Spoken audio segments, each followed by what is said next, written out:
Greetings, everyone. This is Patty. Welcome back to HTM 375 Research in Hospitality and Tourism. We are getting there. This is almost one of our last final weeks, and we are finally taking the data that you had gathered and you've now analyzed, or you're in the middle of analyzing, and beginning to get ready to actually take the final or fifth step of the research process, and that's determining your conclusions, your recommendations, and your suggestions for future research. Finally, this is the section that you get to share what you think, what all this means, and how this is applied to the industry, and how you will actually move the industry forward. So congratulations. Small section, but it's the mighty section because it has all the feedback for the industry on what all this means. And if you remember back even when you were looking at literature reviews, you looked at the introduction to see what they were studying in their literature review a little bit, but you flipped to the back to see what they found. What did they find and what did it mean before you even decided to read the whole study? Does this have relevance to me and my audience? So let's walk through some of the steps that I want you to think about, and we'll go from there. So we left off talking about your objectives specifically, and on the bottom left-hand side of the screen, those aren't yours, but you know what I mean. But you have objectives, and one way to format your whole finding section is by objective, and there are some things that I found that might relate to all of you. First of all, no first-person writing in professional research reports, and secondly, you want to round your data to rounding it to what makes sense. Like, you can't have 70.4% male. So if it's under 5, you want to round to what makes sense below. So it would be 70% of the respondents were male. If it was 70.6, you would round up to 71% male.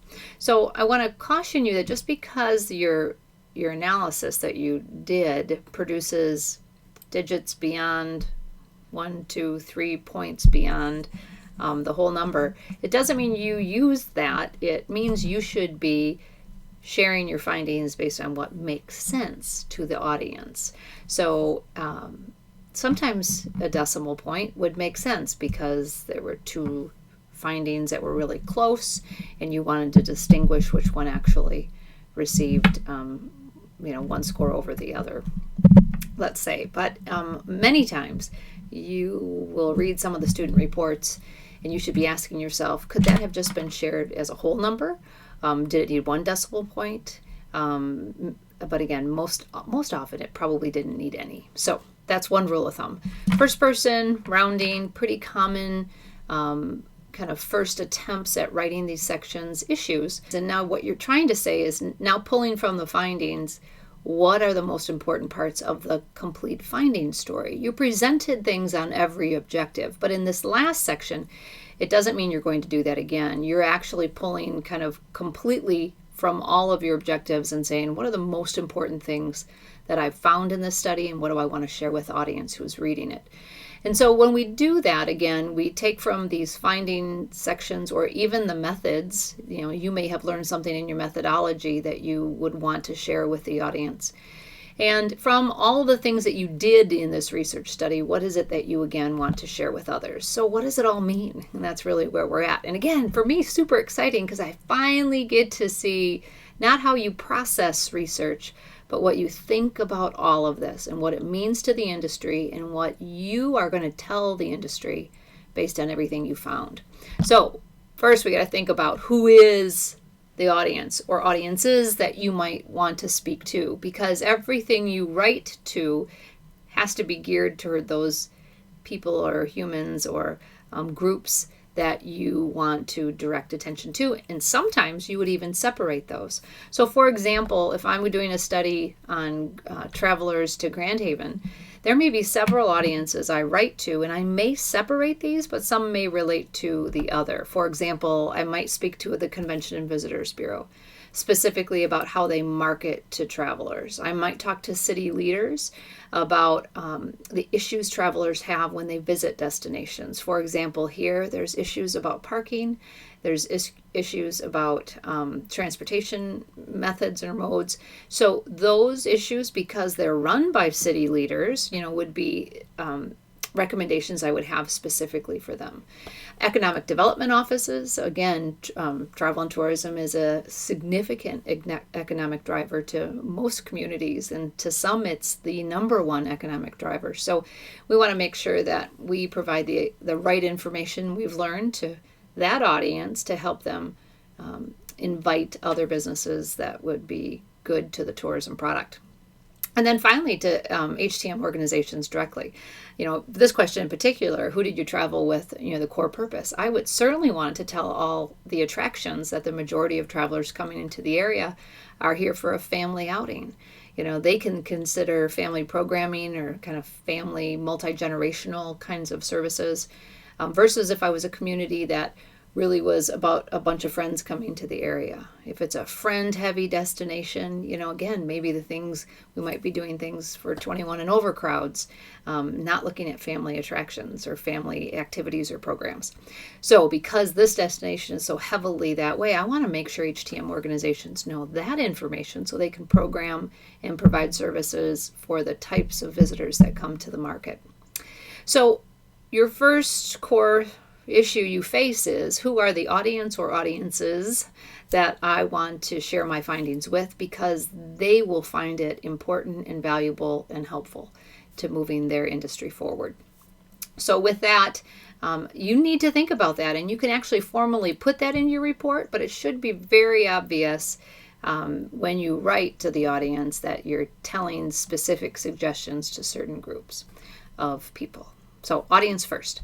Secondly, you always want to go back to your past literature. What did all of these authors who maybe actually studied the exact issues you did or talked and researched areas around your topic that related to your topic that might be helpful to pull in here? Jones 2019 may have found that travelers' number one thing they like to do when they visit a destination is try new food. But it doesn't mean that the travelers that were coming to Grand Haven wanted to do that. So I'm able to pull in the literature and say, even though Jones found this in 2019, visitors to this destination suggested this was the most important thing they found. And that's a difference. So you want to tie in the literature if there's anything directly supporting or directly contradicting what past literature has found. And again, this is a kind of a higher level learning step, but it's a really important next step. Take a look at your literature, see if there are things that you would want to pull into this conversation because it will be helpful to anyone who's reading it and how this kind of big picture fits together.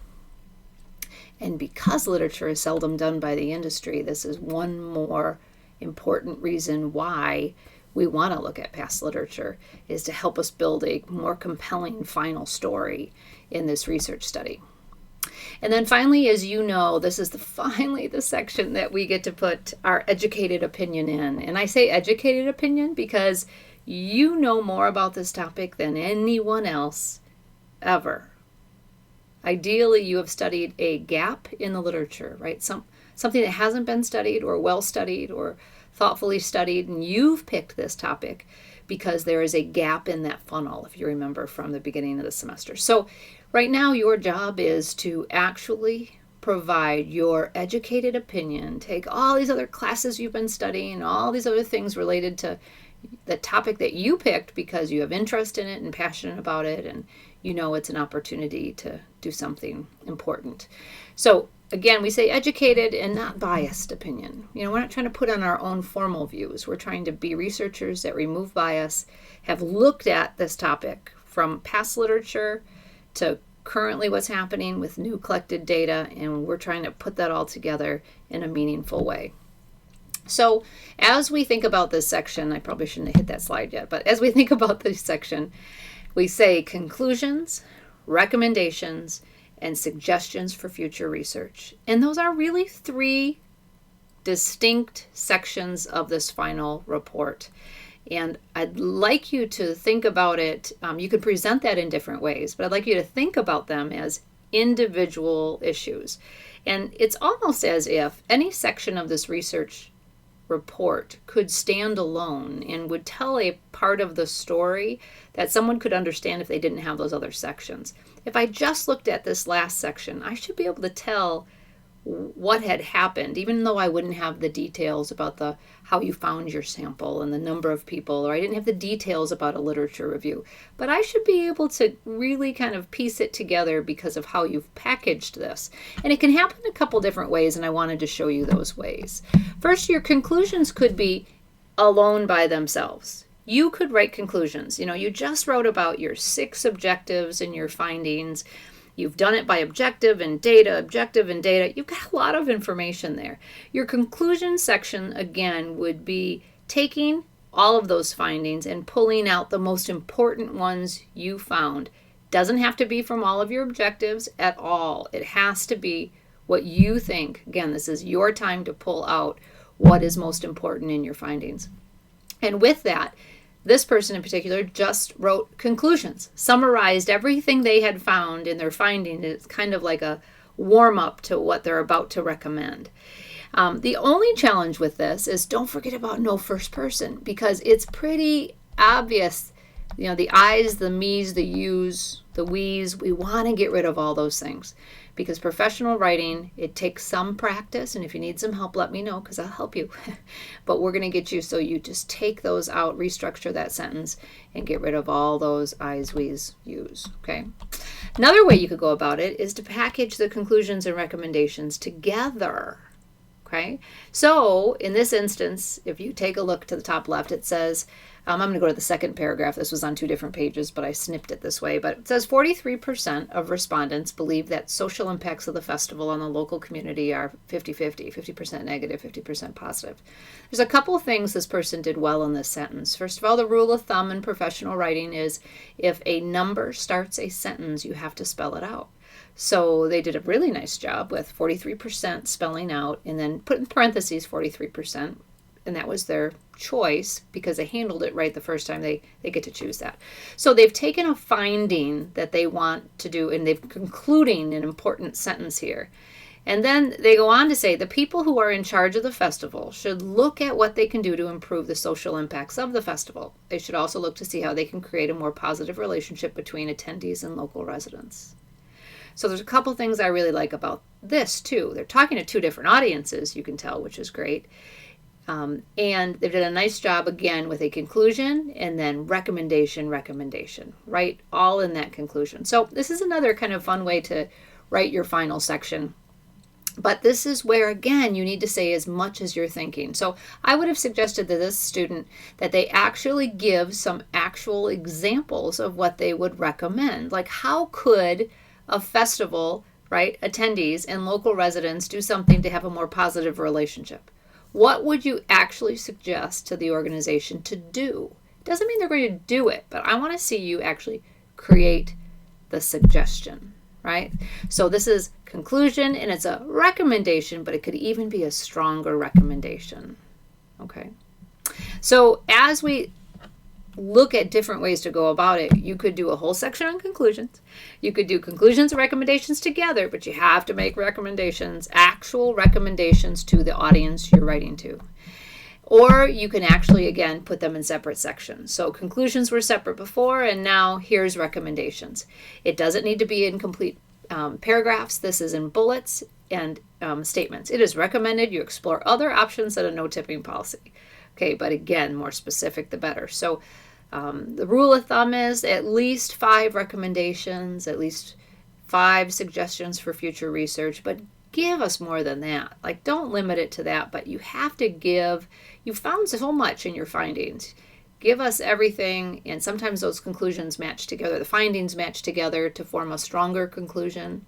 You've done some comparisons possibly between age or gender or position or title or type of organization, and those comparisons might make a strong conclusion.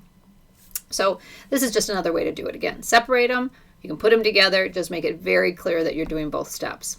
And then future research simply is what it says. You're making recommendations for another study another day because of what you learned, because of maybe some limitations you had, or what else. If you could do another research study today, what would you do and why? So at least I'd love 5 of them, with the idea that you're thinking of all the different types of research that could be done on this topic to help move, again, this issue forward further forward.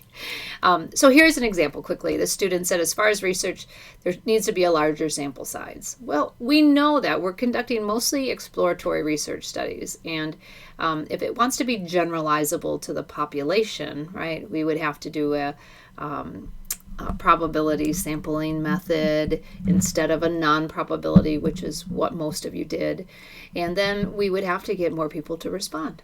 So that's a nice suggestion in this case, because replicating your study with a larger sample, with a probability sample, would certainly be a valuable contribution to the field, I'm sure. Another one here towards the bottom, you can see the red line. It says is to study how each type of festival handles recycling and overall sustainability.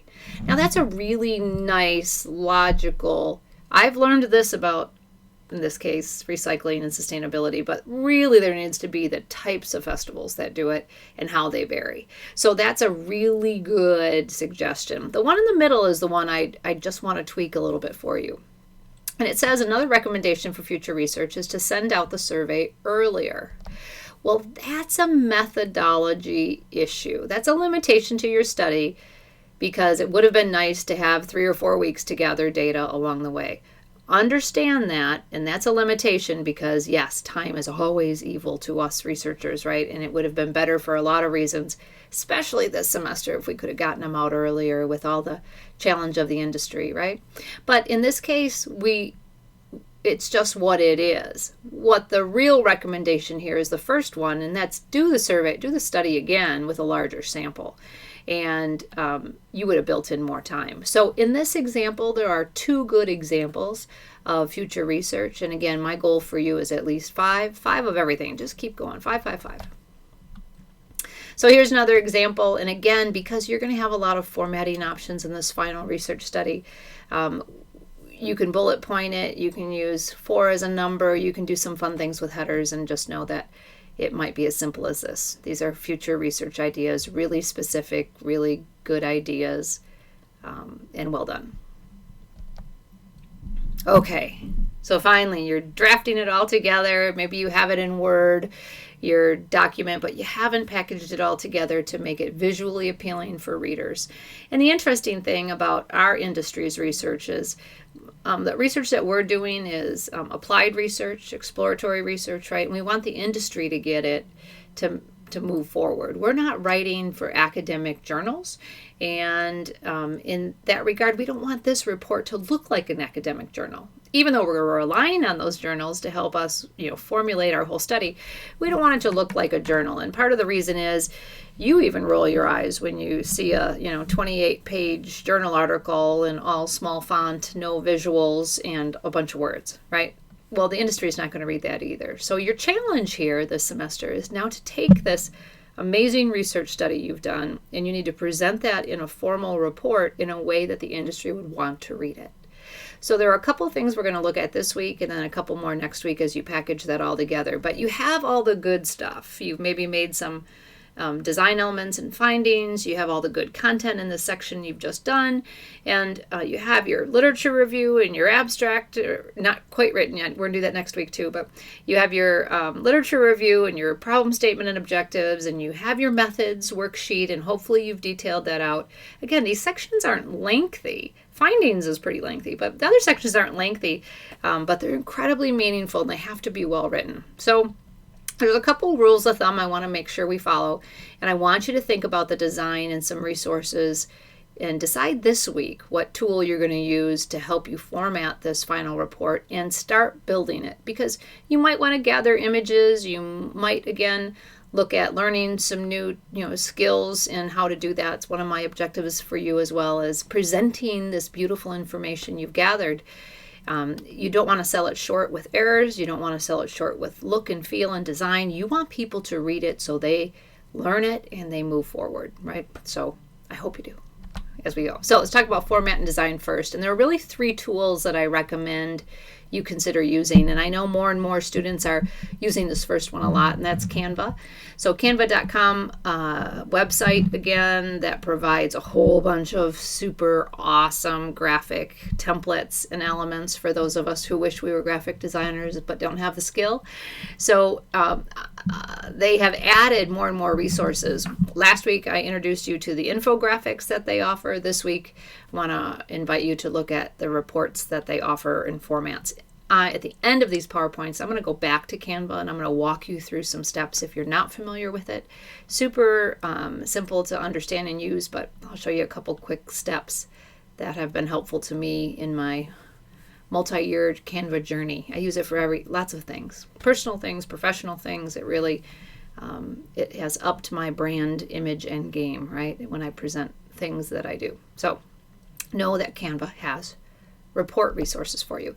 But at a minimum, Microsoft Word has templates. You can see here to the bottom left, reports for you, report formats, and PowerPoint has report formats in that section there. So either can provide tools that are really helpful, good designs. I've seen students use all of these and they've been very effective. So you get to choose, but what I'd say to you is, and recommend, is using a template unless you have design skills yourself.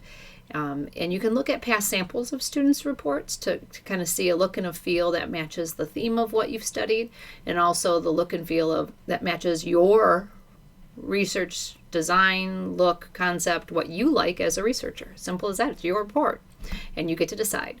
So don't forget you need to have a table of contents, rule of thumb, nice and even balanced.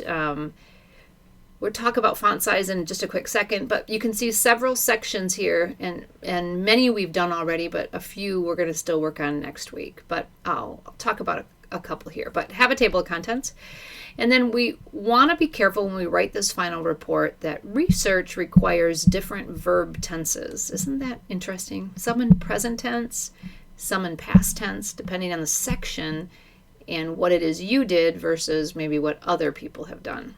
So I have this wonderful researcher spent 8 minutes on a video, something I can't do, short video, but did an 8-minute video and helping us think about verb tenses that we're using in each section. So I've put it into our Blackboard shell. I would ask that you watch this section and think about each of the 5 sections of the research report, which one is past tense, which one would be present tense, and it'll make better sense to you when you see it.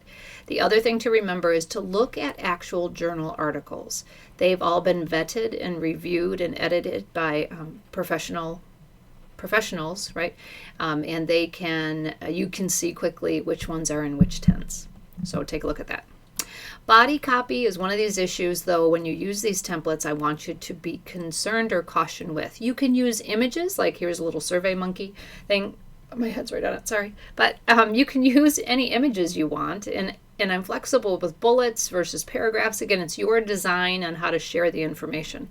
But be careful that your body copy, which means the big stuff in the center here, right, is 10 to 12 point font, which is readable. You don't want to make this 20 point font, the reading paragraphs, because that's too big. Even I don't need my reading glasses then, but it's not an appropriate way. It doesn't look professional, etc. Now your headers at the top of the page where it says methodology, you can make those any size you want. What I'd recommend is keep them consistent from page to page or section to section, and we call that a level of information, meaning anything that's that size is going to have equal importance. Anything of like styles is going to have equal importance. If you make your literature review header significantly bigger than the methodology header, I'm going to think that your literature review is more important kind of idea.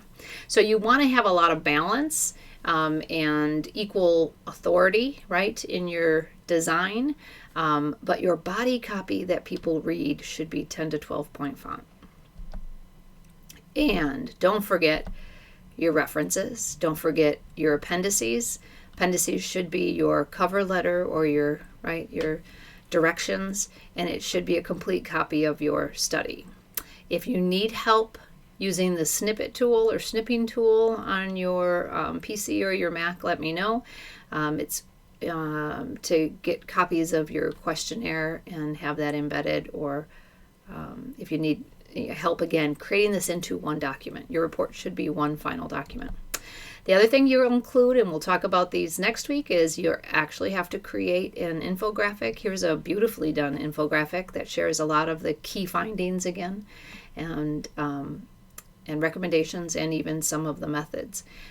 In a quick visual form, this is kind of the hot way to share your research, right, in a way that people will quickly read it and learn a lot. And this is one of many that our students have done that are really well done. Again, lots of different formats and tools. I've linked you to a couple already, but I'll be sharing more resources for you. These are all templates that students have just put in the information. The final piece that I really like in these studies, because when we share this with the industry, these studies in particular, I like them to know who the student was who did this really high quality work. And so students can create their own smaller section, or in this case, these were larger sections of the research study that explained who the author was, who the person was who did the research, why they did the research, what their career aspirations are, etc. So it really connects a human to the study. And when you are going to be graduating seniors, we want to make sure we do anything we can to connect you with the industry. So when we think about this whole section, it is small but mighty, I call it, because it's really they're all so important. I hate to say that one's more important than the other, but this is where finally you get to share your brilliance in what you think and what you know about this topic already, that, again, you know more than anybody else, because no one has the data that you have, which means you have insight that you need to share and help move our industry forward. So don't look at past examples. Look at past journal articles or professionally done documents to actually move this section more significantly forward and make it more powerful that it deserves to be. I know it's the end of the semester and you're tired, but don't shortchange it now. It's worth a lot of points and it's critical, and you're the only one who knows the insight